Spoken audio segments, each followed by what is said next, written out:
마태복음 27장은 예수님이 총독 빌라도에게 재판을 받고 십자가 사형틀에서 죽임을 당하시고 장사를 지내는 이야기를 들려주고 있습니다. 전체 내용이 굉장히 무겁죠. 예수님이 십자가에 죽는 이야기란 무거운 이야기입니다. 우리는 이 무거운 이야기를 또 이렇게 진지하게 대할 필요가 있죠. 십자가에서 그 죽음에서부터 우리의 삶이 시작이 되어지니까요. 그리고 그리스도와 함께 우리도 죽어야 되잖아요, 그죠? 그리고 그리스도와 함께 우리는 부활을 맞이해야 되기 때문에 27장은 우리에게 너무나 또 의미 있는 이야기입니다. 또 우리가 이 시대로 가져오면 우리가 예수를 죽인 사람들이잖아요. 오늘 보면 대제사장과 백성의 장로들이 예수를 죽이려고 빌라도에게 넘겨주었고, 그죠? 가룟 유다가 팔아 넘겨서 재판장에 갔고, 유대법정에서 다시 로마 법정에 갔고, 로마의 그 총독 빌라도의 결정에 의해서 예수님이 십자가에 못 박혀 죽으신 거예요. 누가 죽였느냐? 모두가 예수를 십자가에 못 박혀 죽였다. 이렇게 정리할 수 있겠죠. 27장의 내용으로 볼 때. 그리고 오늘 이 시대로 가져오면 오늘 우리가 예수를 죽인 자들이다. 이 많은 내용 중에 좀 더 무거운 이야기, 3절 이하에 있는 그 가룟 유다의 이야기를 새벽에 좀 나눠보려고 합니다. 가룟 유다는 예수님의 부르심을 받고 예수님과 3년 반을 따라다녔던 그런 제자이잖아요. 예수님을 따라다녔지만 그의 마음속에는 뭐가 있었습니까? 돈이 있었죠. 돈과 하나님을 겸하여 섬기지 말라고 했지만 그의 마음에 여전히 놓지 못하는 게 있었는데 그건 돈이었어요. 그래서 여러분 이 땅에 사는 동안요, 돈의 문제를 해결하는 것은 굉장히 중요한 것 같아요. 하나님의 자녀로서, 특별히 제자의 정체성으로서 내가 부름받고 살아갈 때 전체 우리 삶의 중요한 영역이에요. 이 돈의 문제를 내가 어떻게 해석하고 또 어떻게 그래서 어떻게 했던 거예요? 우선순위를 하나님 중심으로. 돈을 이용할 대상이지 사랑하는 대상이 아니다라는 그 분명한 가치를 가지고 사는 거 너무나 중요합니다. 돈은 버는 지혜를 신명기서 8장에서 주셨다고 하잖아요. 돈을 열심히 벌어야죠. 열심히 일해서. 그런데 그 돈은 우리에게 어떤 의미냐? 이용한데 그 어떻게 이용하느냐가 굉장히 중요한 것 같아요. 유다는 돈을 많이 사랑했어요.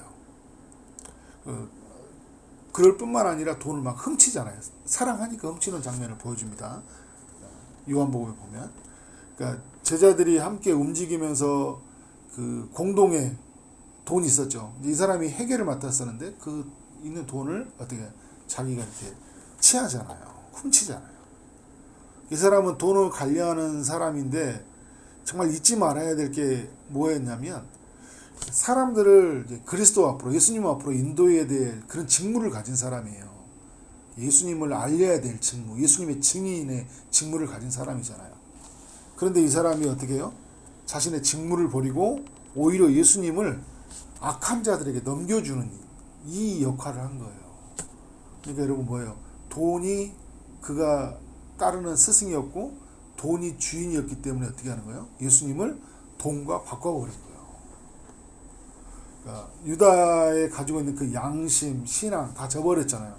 그가 소중히 여기는 어떤 사람, 바로 예수님, 그의 가치, 그거를 어디에 바꿔버렸어요? 은 30이라는 돈에 바꿔버리면.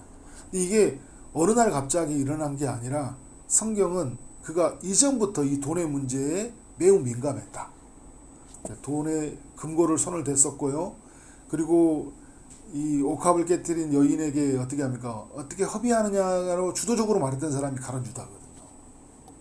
돈이 굉장히 그 마음에 꽉 차 있었던 사람이에요. 이 부분을 좀 정리했다면, 그리고 예수님이 나중에 은 30에 바꿔버리려고 그가 계략을 짜고 넘겨줄 기회를 찾고 있을 때 예수님이 알고 회개할 기회를 주잖아요. 그때 돌이켰다면 이런 어떤 불상사는 없었을 텐데 라는 생각이 들어요. 예수님을 팔고 나서요. 근데 팔고 나서 생각이 들었어요. 그러니까 팔기 전에 좀 생각을 돌이켰어야 되는데 팔고 나서 생각나는 게 뭐냐면 아 내가 정말 큰일을 했구나. 큰 잘못을 저질렀구나. 3절에 보니까 그때 예수를 판 유다가 그의 정죄됨을 보고 예수님이 이제 정죄받는 모습을 보고 스스로 뉘우쳤다고 이야기하잖아요.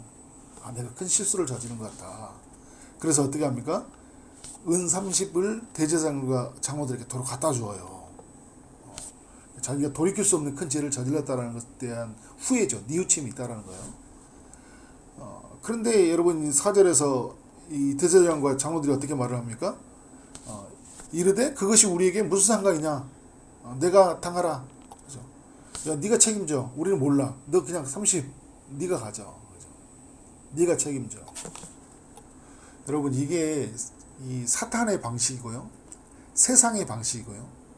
그리고 그러니까 이 죄에 빠진 이 세상에 악한 세상에 돌아가는 그 방식이에요. 무슨 말입니까? 달콤하게 유혹을 해놓고요. 나중에 비참한 상태에 빠지잖아요. 책임져 주지 않아요. 건져주지 않는다라는 거예요. 사탄도 그렇잖아요. 처음에 아담에게 찾아와서 먹으라. 먹으면 하나님같이 되리라. 먹었는데 어떻게 해요? 하나님같이 되었어요. 완전히 비참한 인간이 되었지만 사탄이 어떻게 했어요? 쏙 빠지잖아요. 아무것도 해줄 수 없습니다. 아무것도. 그러니까 이 종교 지도자들이 얼마나 악에 빠져 있는지를 알 수 있어요. 사단의 앞잡이가 되었던 거죠. 전체가 다. 그래서 어떻게 해요?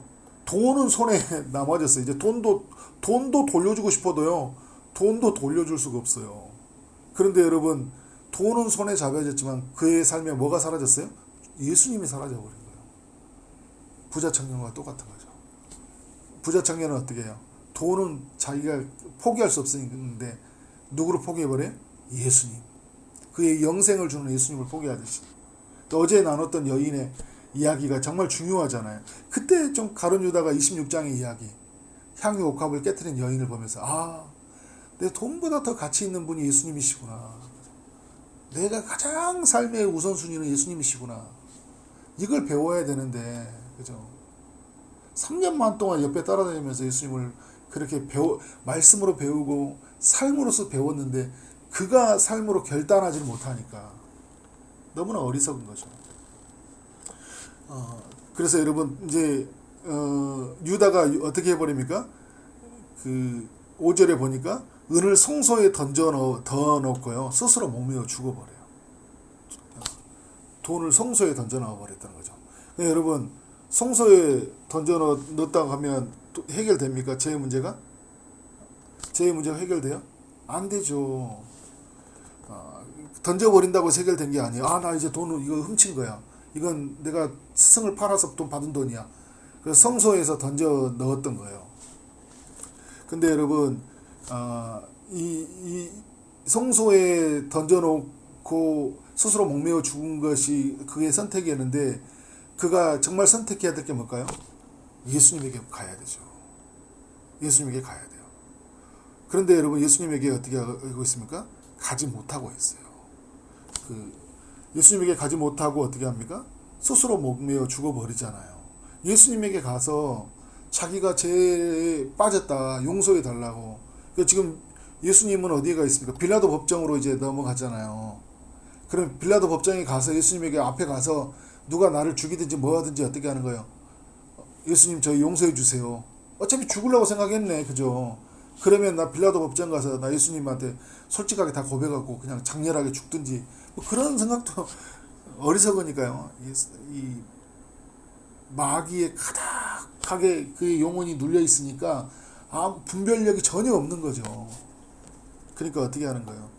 그냥 성소에 던져놓으면 최소한의 일말의 양심을 가지고 뭔가를 행동을 하는데 여러분 이게 이렇게 한다고 해서 죄의 문제가 해결되는 거예요? 주님에게 가서 내가 죄인으로서이다. 그래서 하늘을 가슴을 치며 하늘을 우러러보지 못하고 가슴을 치며 나는 죄인으로서이다. 불쌍히 여기서 말했던 세리의 고백처럼 완전히 하나님 앞에 엎드려져야죠. 예수님에게 가지 못하면 온 천지를 지으신 그 하나님 앞에서 그 자리에서 엎드려져야 될 거 아니에요. 이 죄인을 용서해 달라고. 그러니까 그 전에 가서 이미 만약에 사단이 그 마음에 들어왔잖아요. 예수님 팔 마음이 들어왔단 말이에요. 그래서 예수 이름으로 사단이 떠나가도록 명령하고, 그리고 예수님이 해결할 기회를 줬을 때 예수님 도와달라고 외치고, 그 기회가 있었어요. 근데 그때를 놓쳤다면 지금이라도 어떻게 하는 거예요? 지금이라도 엎드리고 하나님 앞에 나갔으면 좋은데, 그렇지 못하고 어떻게 하는 거예요? 스스로, 그러니까 말씀도 그렇잖아요. 스스로 목매어 죽은지라. 예수님에게 의존하는 마음이 전혀 없는 거예요. 그에게 있는 예수님은 누구였는지 모르겠어요. 3년 반 동안. 문제를 해결하시고 인생의 문제를 해결하시는 그 예수님 앞에 나아가지 못하는 연약한 모습을 보여주고 있습니다. 그러니까 죄책감이 있었죠. 죄책감이 있었으니까 그 정죄됨을 보고 스스로 뉘우쳤다고 하잖아요. 그래서 후회도 있고 뉘우침도 있는데 뭐가 없는 거예요? 회개가 없는 거예요. 진정한 회개가 없는 거예요. 온전한 회개로 나가지 못하다라는 거예요. 그러니까 여러분, 유다의 그 마지막에 말로는 어떻게 해요? 정말 비참했죠. 유다가 이제 나중에 보니까 이 사람이 그 은을 성소에 던져놨는데 대제사장들이 어떻게 해요? 그 은을 거두어 가지고 이르되 이건 핏값이라, 그죠? 성전고에서 넣어둠이 옳지 않다. 그래서 어떻게 합니까? 의논하온 후에 이것으로 토기장의 밭을 사가지고 그 나그네의 묘지를 삼아서 거기에 묻었는데, 그것을 오늘날 뭐라고 합니까? 피밭이라. 사도행전에 보면 그가 이제 목매어서 피가 터지고 이제 그런 이야기를 해요. 사도행전의 말씀과 연결해 보면 더 정확하게 리얼하게 나오죠. 근데 이 내용이 선지자 에레미야의 말씀을 통해 이루어졌대요. 그러니까 하나님의 이 전에 에레미야 선지자 때부터 이 일이 예고가 되어 있었던 거예요. 근데 이렇게 유다가 이런 모습으로 예수님 따라가는 제자 중에 이런 일이 일어날 거라고 상상도 못했던 일이에요. 그러니까 제가 어제도 나눴던 것처럼 여러분, 우리가 악한 일에 쓰여지지 않아야 돼요. 정말 교회를 세워가는데, 하나님 나라를 이루어가는데. 저는 이제 이런 걸 보면서 유다는 예수님을 3년 반이나 따라다녔지만 예수님이 누구인지 몰랐다. 그리고 그를 온전히 만나지 못했다라는 거죠. 그가 본 예수는요, 그냥 기적을 행하고 그냥 탁월한 가르침을 주는 예수였고, 그리고 그는 어떤 존재였을까요? 이제 유대 땅을 다스리는 어떤 정치적 메시아. 그 정치적 메시아에 대한 기대가 깨져버리니까, 예수님은 자기에게 안전장치였다고 생각했을 거예요. 어떤 안전장치냐? 미래의 성공을 위한. 그러니까 일반 세상 속으로 보면 나 예수님 따라가면 나 진짜 한 자리 하겠다. 그렇죠? 이런 생각이 많이 있었던 것 같죠. 부자 될 것 같다. 돈이 이 사람이 마음이 가득 찬 사람이니까. 그런데 예수님이 그 십자가에 죽는다는 이야기를 3번이나 예고하시고, 그렇게 또 성전에 가가지고요, 계속 거침없는 말을 쏟아버린 거예요. 바리새인 서기관들에게 화 있을지언자 막 선포를 해버렸는데, 저 예수 죽으려고 하는구나, 그러잖아요. 저는 이 로마를 막 이렇게 무너뜨린 게 아니라 막 종교 주지자들을 막 다 해버리고, 죽으려고 저분은 가는구나 하니까 어떻게 하는 거야? 자기가 기대하는 메시아가 아니니까 완전히 무너져 버리잖아요. 에라이, 돈이라 받자, 그죠? 사단이 그 마음에 충동질한 거죠. 야, 너 돈 벌려고 사는 거잖아, 그잖아요. 예수님 팔면 은 30은 받아. 그런 달콤한 유혹에 넘어가 버린 거예요. 그러니까 자신의 인생 속에 예수님이 구세주로 들어오지 못하는 거예요. 주는 그리스도시요 살아계신 하나님의 아들이라는 거잖아요. 근데 그리스도가 자기 인생 속에 주님이 되지 못하고, 그러니까 예수님이 그리스도가 되지 못하고 하나님의 아들이 되지 못한 거예요. 왜요? 그의 마음에 가득 차 있는 게 주인이 누구예요? 돈이잖아요. 주인을 바꿔야 될 거 아니에요. 살아있는 동안에. 우리 모든 인간들은 거의 대부분의 돈에, 이전에 예수 믿기 전에 돈이 주인 된 삶을 살았어요. 우리가 예수님 믿는다는 건 주인을 바꾼다는 거잖아요. 근데 그걸 떨쳐버리지 못했어요. 마치 부자 청년처럼. 그래서 여러분, 저는 오늘 말씀 보면서 이런 생각이 들었어요. 죽었잖아요. 어떻게 죽느냐도 굉장히 중요한 것 같아요. 어떻게 죽느냐. 우리 끝이. 그죠? 이렇게 죽으면 안 되잖아요. 그죠? 이렇게 죽으면 안 되거든요. 절대 자살하면 안 되는 거예요. 그리고 또 하나는 뭐냐면요, 죽음 이후의 평가. 제가 주일날도 이경실 씨 이야기를 했지만, 그런 이경실 씨가 그런 조혜련 씨하고 나온 그 프로그램에서 그런 이야기를 하더라고요.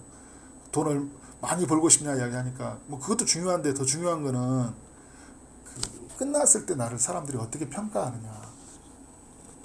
그게 자꾸 생각이 나네. 나이가 들을수록. 그죠? 여러분 내가 죽었을 때 나의 자녀들은 나를 어떻게 평가할까? 그죠? 그리고 다른 사람들은 나를 어떻게 생각할까? 뭐 꼭 이렇게 살아가려고 인생의 목적은 아니에요. 근데 내가 성실하게 하나님 앞에 서 있으면 또 좋게 들려지겠죠. 그죠? 그런데 여러분 더 우리가 이렇게 보면 가룟 유다는 어떻게 해요? 반면교사로서 삼는 인물이 꼭 떠오르는 인물이 누구예요? 가룟 유다잖아요. 가룟 유다처럼 되면 안 된다. 오늘 27장에 두 명이 나와요. 빌라도 사도신경 할 때마다 우리 주일학교 이번 주제가 사도신경인데 빌라도 이름 계속 나오잖아요. 빌라도 이름. 빌라도처럼 되면 안 된다. 근데 우리는 여러분 빌라도는 안 믿는 사람이니까 그죠? 세상의 악의 상징이라면 우린 가룟 유다하고 좀 가깝잖아요. 예수님 따라다니는 제자니까. 그러니까 가룟 유다처럼 되면 안 되잖아요. 죽음 이후의 평가. 그런데 여러분 저는 이제 죽음의 이야기를 또 건너뛰고 어떻게 그러면 오늘을 사느냐가 중요한 것 같아요. 어떻게. 죽음은 앞으로 일어날 일이에요. 그래서 죽음을 어떻게 맞이할까? 죽음 이후에 나는 어떤 평가를 가질까? 이것도 굉장히 중요하지만 그 평가는 어디에서 좌우되는 거예요? 오늘 내가 지금 여기에서 어떻게 사느냐가 중요한 거예요. 돈의 문제를 해결해야 돼요. 이 땅에 사는 동안. 그리고 내 삶의 주인은 누구예요? 돈이 아니라 하나님이란 게 이게 바로 내 삶 안에 딱 정리가 돼요. 그래서 하나님의 사랑으로, 하나님의 비전으로, 하나님의 마음으로 내 마음이 가득 차야 돼요. 하나님의 말씀으로, 그의 임재로, 그의 영광으로 나는 가득 차야 돼요. 그죠? 그래서 우리의 삶의 최고의 우선순위는 뭐가 돼야 돼요? 오늘 나 지금 여기에서 하나님이 돼야 돼요. 내 주 예수 그리스도가 모신 곳이 하나님 나라. 그것이 내게 유일한 가치고 최고의 가치가 된다. 또 하나 중요한 또 교훈. 실수할 수 있다. 넘어질 수 있다. 주님은 우리에게 회개할 기회를 주신다는 거거든요. 근데 오늘 지금 여기에서 회개를 미루는 게 아니라 오늘 지금 여기에서 우리가 하나님 앞에 온전한 회개를 이루고 말씀을 붙들고 살아가는 거 너무나 중요하다. 우리에게 베푸신 은혜가 너무나 크고 너무나 큰 사랑이 크기에 오늘도 죄를 이기고 오늘 우리 주님을 우리의 주인으로 삼아 믿음으로 사는 삶이 되어지기를 주님 이름으로 축원합니다. 아멘.